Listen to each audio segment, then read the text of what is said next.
Good morning. It is the 2nd of May. I think it's a Saturday, although I don't think anybody's entirely sure what day of the week it is right now. And I decided to vlog. There's no name for a May vlog. Vlog in May. Well, as much as I possibly can.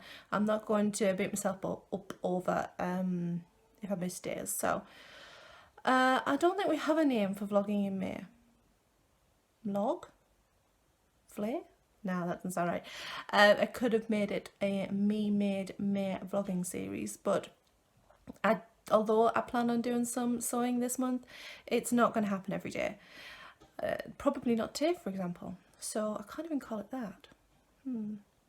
I do have some foodie things I need to get done this morning before lunch. I'm making some red pepper hummus for lunch. I need to make some carrot sticks to go with it, and I need to hardboil a bunch of eggs. Our hens are laying a lot of eggs. Well, not as much as last year. We don't have as many chickens as last year, but we're still getting... How many eggs did we get yesterday? We got 5 chicken eggs, 1 duck egg yesterday. So we're getting quite a few eggs coming from the garden. So I need to do a batch of hard-boiled eggs. We usually have a bunch in the fridge for snacking, sandwiches, that sort of thing. So I need to do some of those and get this hummus made. I was going to be making red pepper hummus with chickpeas, but I don't have any, so it looks like it's going to be butterbean hummus.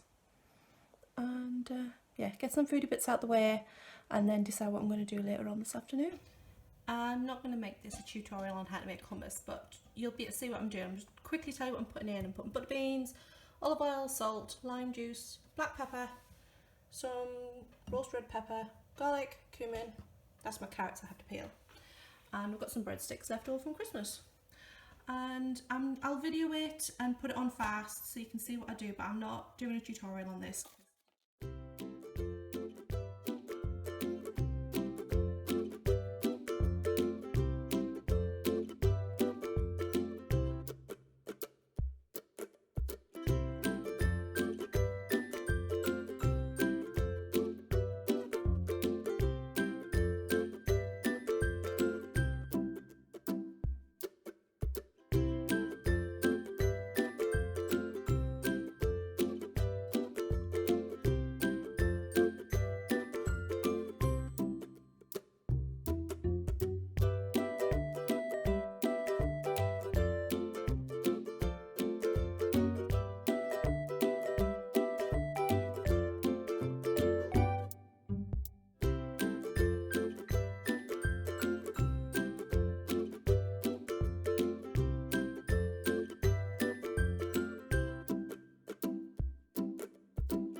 Lunch done and out the way, so I'm going to make, you can hear a cockle outside, I'm going to adapt this recipe out my recipe folder to make something sweet, not for now, but John's off work, he's been furloughed, so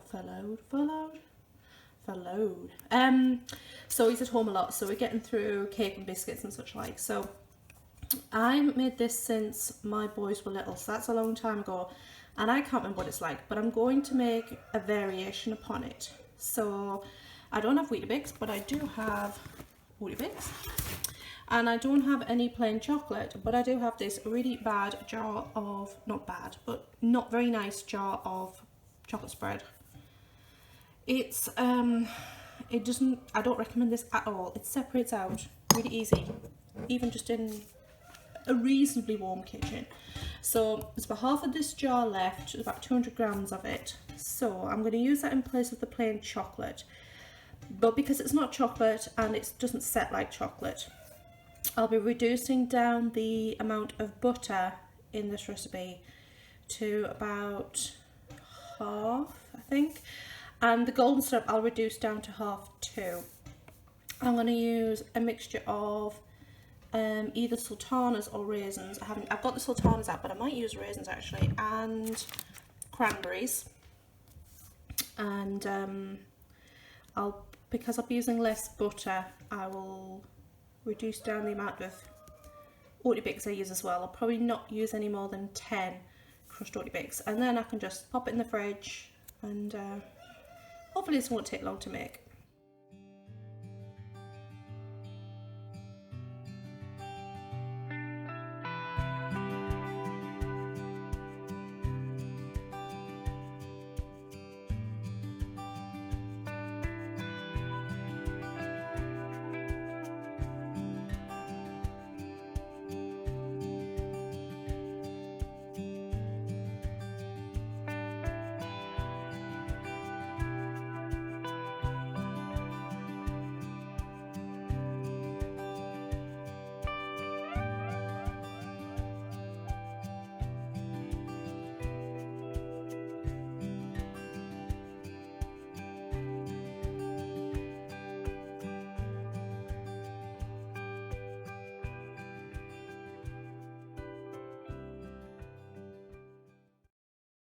Taking a time out now to do a bit of knitting and TV watching.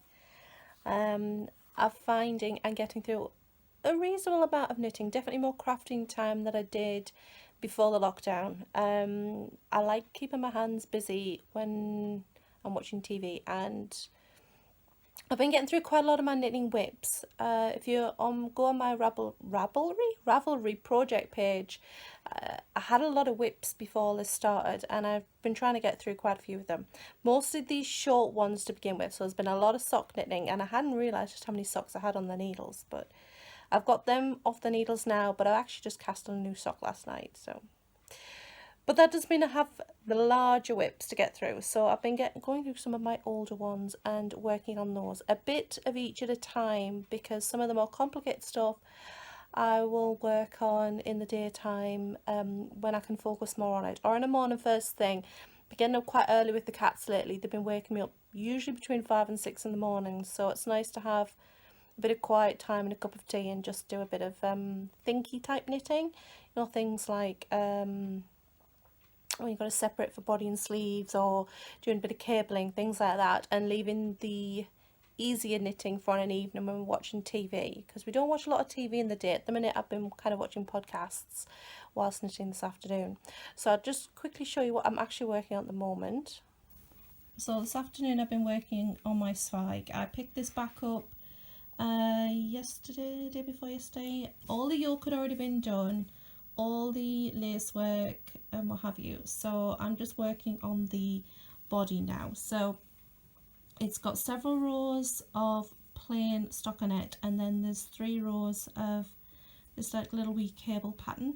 So last night I knit the plain stockinette whilst we're watching TV, and now in the daytime where I've got to concentrate more, I'm working on the cables, because if I do that whilst watching proper TV on an evening, I will make mistakes. So I'm just finishing off this cable row, and then I'll pop this aside, and that's something I can do later on this evening when it's much darker in here and I don't have to concentrate so much. Also this morning I've been working on the cable work. This was what I was doing this morning first thing, on this cardigan. This is my oldest whip. This has been on the needles for years. This is the Gnarled Oak cardigan by I think it's Alana Dacos, and most of it's knit. I mean, all the body is knit because it's knit bottom up, so it's mostly done. There's just this short cable section on the yoke, and it's only about so big, and then I've got to knit the sleeves. They should be knit bottom up, but I'm actually provisionally cast on when I separated for the yoke, and I will be knitting those top down, and I'll knit these 3/4 sleeves. So that's my thinky knitting for first thing in the morning at the moment. I've also got in this project bag, just a moment, This is my second oldest WIP, and this is the Fern Leaf Shawl by Tiny Owl Knits, and it is past the halfway point, way past the halfway point now. I'm knitting is slightly smaller than the pattern, and this is my TV knitting for one while it's still daylight, because it's light for most of the time up here now. So I'm cracking on with that. It's colourwork, it's knit in the flat. I really hate knitting colourwork in the flat, and I do not want to do it again. My floats are not the most hardiest because I don't like purling colourwork. But it actually looks a lot more purple on screen than it actually is. If I zoom back, see if I can get it, it's kind of, it's a bit more plummy than it's shown on screen. But it looks quite bright on the screen. It's not quite as bright as that. And this is super duper soft. This is, what's this blend? This is got silk and merino and cashmere in, I think, this as well, and it pills like buggery. I haven't even worn this. I've only been knitting on it. It's already pilling, but it's a shawl, so it doesn't really matter. So that's my beginning when we first put the TV on in the evening, knitting, because I can see what I'm doing. A little Halloween stitch marker. And my latest sock I've cast on is this. It's a blueberry waffle on the top, and I'm knitting this in this yarn, which is by Felt Fusion, and it's called Salamander Soup, although I think it looks more like a bunch of carrots. And I'm knitting the bottom of the sock and the toes and heels in this yarn, which is one of my undyed bases. This is BFL nylon base, and I'm holding this double to make a DQ weight, because this is DK weight, but it's 100% merino, so I'm only using that yarn on the top of the sock. So I'm having to knit this sock flat. I don't know if I'm going to be able to see this very well. I've knit the toe, and then I'm knitting back and forth, knitting this pattern flat, and when I get to the heel I'll rejoin it in the round and knit the rest of it in the round, and then I will stitch up the inside seam of the sock when I'm done. I did the same for this pair of socks, which I just cast off a couple of weeks back. The seam is this side, I think. I'm not sure now which side is the seam, because when I'm changing yarns, I'm wrapping the yarns one stitch in on the coloured yarn, so I'm not sure if that's the wrapped side or the seam side. Either way, it looks pretty darn neat. I think that's the wrapped side, I'm not sure. And this is another yarn by Felt Fusion. It's the same base, 100% merino, and I believe that colour is called Flower Vine. And again, I bought these thinking, oh, I'll make some squishy socks, and not really taking into account they didn't have nylon in. I didn't think, I just got confused. So because I only bought 50g skeins of them, I've still used them. It's just that I've had to use BFL nylon for the base, which is looking a bit I don't know, discoloured now, because it's on the bottom of a sock and it's obviously been worn. Well, they've been washed, but it has been worn since I'd actually knit them, so they will not stay white for very long. Not inside a pair of burgundy slippers anyway. So yeah, those are the projects I'm working on. This is a pick it up, don't have to think about it kind of a project as well. That, and I just wanted something that would be a quick-ish cast on and cast off. So lots of different things on the needles to keep me my interest.